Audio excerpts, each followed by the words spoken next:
తమిళ super star Vijay తన సినీ career కు వీడ్కోలు పలుకుతూ నటించిన చివరి చిత్రం జననాయగన్. ఈ సినిమాపై మొదటి నుండి భారీ అంచనాలు ఉన్నప్పటికీ సెన్సార్ సమస్యల వల్ల విడుదల వాయిదా పడుతూ వస్తోంది. దాంతో ఈ సినిమా ఓటీటీ రైట్స్ డీల్ కూడా క్యాన్సిల్ అయింది. వాస్తవానికి ఈ చిత్రం డిజిటల్ రైట్స్ ను ప్రముఖ OTT platform Amazon prime video భారీ ధరకు సొంతం చేసుకుంది.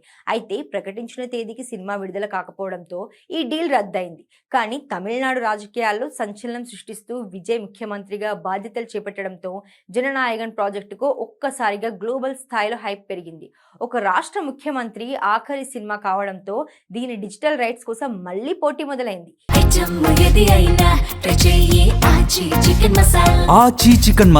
ఈ నేపథ్యంలోనే అమెజాన్ ప్రైమ్ వీడియో మరోసారి కేవీఎన్ ప్రొడక్షన్ తో చర్చలు జరుపుతున్నట్లు సమాచారం. విజయ్ క్రేజ్ ను క్యాష్ చేసుకునేందుకు భారీ ఆఫర్ ను మేకర్స్ ముందు ఉంచినట్లు ట్రేడ్ వర్గాలలో టాక్ వినిపిస్తోంది. చాలా కాలంగా సెన్సార్ బోర్డు వద్ద పెండింగ్ లో ఉన్న ఈ చిత్రం త్వరలోనే లైన్ క్లియర్ చేసుకుని థియేటర్లోకి వచ్చే అవకాశం ఉంది. హెచ్ వినోద్ దర్శకత్వంలో తెరకెక్కిన ఈ చిత్రంలో పూజా హెగ్డే, బాబీ డియోల్ కీలక పాత్రలో నటిస్తున్నారు. ఓటీటీ డీల్ కుదిరిన తర్వాత అధికారిక విడుదల తేదీపై స్పష్టత వచ్చే అవకాశం ఉంది. ప్రస్తుతానికి జననాయగన్ చుట్టూ జరుగుతున్న ఈ పరిణామాలు అటు అభిమానుల్లో ఇటు ఇండస్ట్రీలో హాట్ టాపిక్ గా మారాయి.